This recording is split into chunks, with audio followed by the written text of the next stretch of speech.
hello guys, we have a quite good guest. We're talking with Bryan Alexander, which is an expert on the future of higher education. Hi Bryan, how are you today? Very well, Anna. Thank you. How are you? Fine, thank you. So in order to start our conversation, let me ask you a question. Sure. What's the future of this experience that you have had today with us in Mexico? Well, that's a great question. So far, I've been learning a great deal about Mexican higher education and also Mexican higher education and technology. So we've been thinking a great deal about artificial intelligence, especially, but also about organizational change. Thinking as well about how to care for students, and also thinking about different other technologies besides AI. So we've been talking about security systems, which are of course incredibly important. Cybersecurity right now is just an exploding field. We've also had glancing references to other topics, including big data and to blockchain and to automation beyond AI. My sense is that there's a lot of ferment, a lot of creativity going on in Mexican higher education as people here try to grapple with new technologies and turn them to good account to use them well for higher education.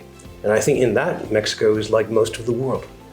Cool. So now that you have known us, what kind of scenario did you see for the future of higher education in Mexico? Oh my gosh. Well, I've known you for a day and a half now, and that's not enough to go on. And there's so many other factors that I draw together when I make a scenario. The one extrapolation I could make now is that it seems like Mexican higher education is embracing artificial intelligence in a major way. So I would expect to see it deployed across the institutions, from teaching to research to operations to offices and communication. So that's one extrapolation that seems likely to me right now, kind of infusing AI throughout Mexican universities. So do you see us as a capable companion to develop AI into higher education? A companion to whom? To every other higher education system in the world. I would think so. I would hope so. If other nations pay attention. And most of the time, most academic systems tend to be very nationalistic. Yeah. So Canadian higher education pays a lot of attention to Canada. European higher education is a little different, but they really focus on Europe and the European Commission. The United States, we love focusing on America, but nowhere else. Chinese higher education, there's its complete system, right? So I think I don't think this is good. I think this is a problem. And I think it's imperative that we spend a lot more time being global and thinking about all countries and their experience, because we can learn so much. Yeah. Every nation does things a little bit differently. There's so much to learn, so much to achieve, and I think Mexico has a lot to share. If you guys can keep being creative and keep trying out AI and other technologies as well, I would hope that people around the world would listen and interact with you as we all think together about this new age. So what about the North America system of higher education? Do you think it's possible? That's a great question. There's so many factors that go into it. A quick answer would be to say, if Donald Trump becomes president, then no. Because whatever you think of him, he's very nationalistic and would emphasize that. And his education policies, as far as we can tell, are very inward-looking. I think Canadian higher education right now is experiencing a small crisis where they are trying to reduce their international student numbers, and that might make it difficult for them to collaborate outside of Canadian borders. I think it would be a really productive situation if we could all collaborate from northern Nunavut territory all the way down past Mexico City. I think that would be an exciting thing to have happen. One extra reason for that to happen, I think, would be climate change. Because to be able to travel between these different nations, if we can do that by train, we can reduce our carbon footprint. So if I can train from Texas to Mexico City, or if you can take a train from Mexico City all the way up to Toronto, and that's a smaller carbon footprint than flying everywhere. And I think that would potentially be a great idea. So I'll have to think about this one more. Thank you. So let's reframe my question in order to not to touch touchy points of politics. No. Do you think that it's possible to collaborate us as a higher universities between the border, our northern border? Well, it's hard to talk about that without talking about politics. I mean, education is always deeply political, which is a challenge. I mean, every society has its own vision of what education should do and how it should work. I think there are lots of great collaborative possibilities between Mexico and the United States. I think it would be foolish not to take advantage of them. Okay, so us as the innovators, us as educators, yes. Do we see that it is possible for us to get in touch with you guys and making some effort together to improve our higher education system? Sure, I think that's possible. I mean, there are no logistical obstacles. Although it is difficult to get to the Yucatan by train or by car, we can collaborate online very, very easily and very smoothly. And I think there are a lot of benefits for this. But universities themselves tend to focus on themselves as well. And so in general, it's hard for universities to collaborate with other ones. They need vendors to help them with that sometimes. They need associations and nonprofits to help, or governments to help with that. But I think there are a lot of benefits we could realize by doing this. So Bryan, can you give us some closing remarks? Yes. If we think about the ways that universities can use artificial intelligence to improve the university experience, we can already see a great number of them. So if we think about the learning and teaching experience, we can start with students becoming more creative. That is, students using AI to expand their creativity or to discover new ways of communicating. Yes. Imagine, for example, for the first time being able to make a 30-second video based on an idea you have. Imagine being able to create art or being able to create computer code.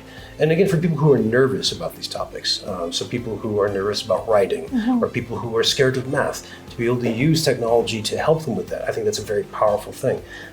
We were earlier speaking about students finding their voices, and I think this might be an American thing, but we love the idea of students becoming who they are, learning their identity, expressing themselves. And if AI can help that, then we can use that very well.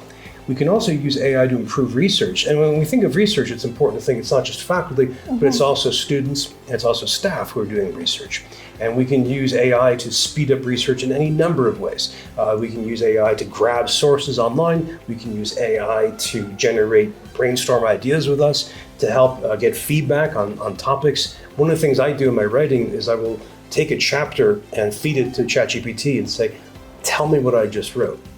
And it's like having a reader. Yeah. And ChatGPT will summarize it, and that tells me, okay, I want to get those points across good, or oh, it didn't catch that one point I wanted to make. Okay. So for research, we can do this. There's a lot of interesting talk about automating scientific research, either using robots or using software as well.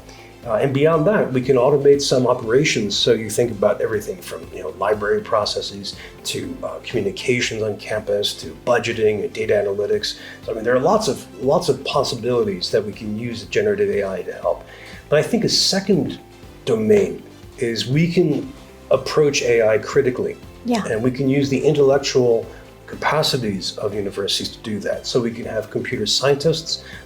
Ask them to talk about the power of AI in open source, or to talk about the limitations of AI, or how AI basically works, right? But we can also ask people in environmental science to talk about the environmental footprint of AI. Yeah. We can ask people in media studies and communications and journalism to talk about the impact of AI on those fields. We can have people in art, in photography, in painting, explore what it means to create with art, and they can use their PhD training to explore this with us. I think this can be critical at times. So we can have people who are opposed to AI or have other charges and criticisms of it, criticisms of AI and bias, criticisms of AI and environmental footprint, and so on.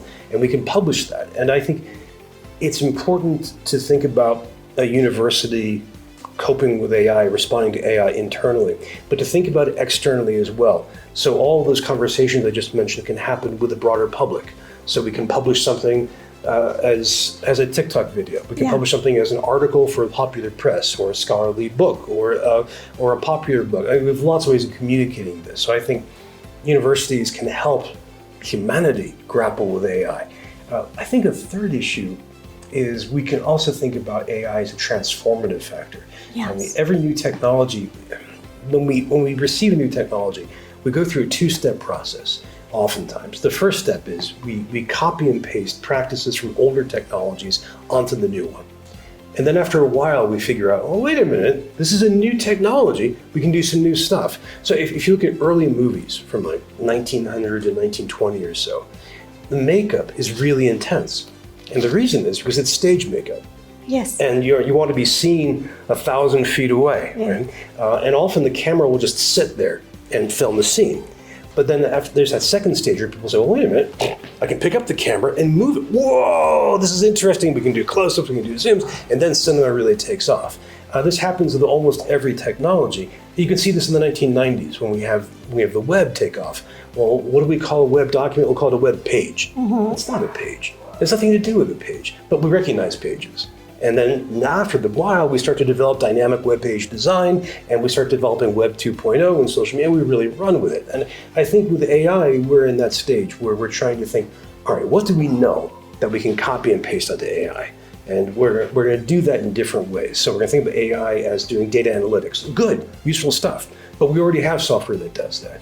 I think when we look at AI as a companion, look at AI as a simulation of a human being, then I think we get some creative stuff. If we look at AI's creativity being weird, being non-human, when the first AI beat a Go master in that game, the Go master reported that the moves were strange. They hadn't expected that because they've been playing against human beings thousands of times, but they hadn't seen this before. I think embracing the weirdness of AI, its difference, I think that can be very interesting.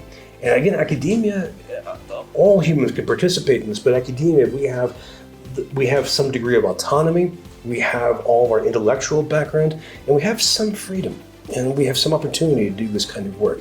And I think exploring AI this way is a really powerful thing we can do. And the last thing I want to conclude on is we shouldn't do this alone.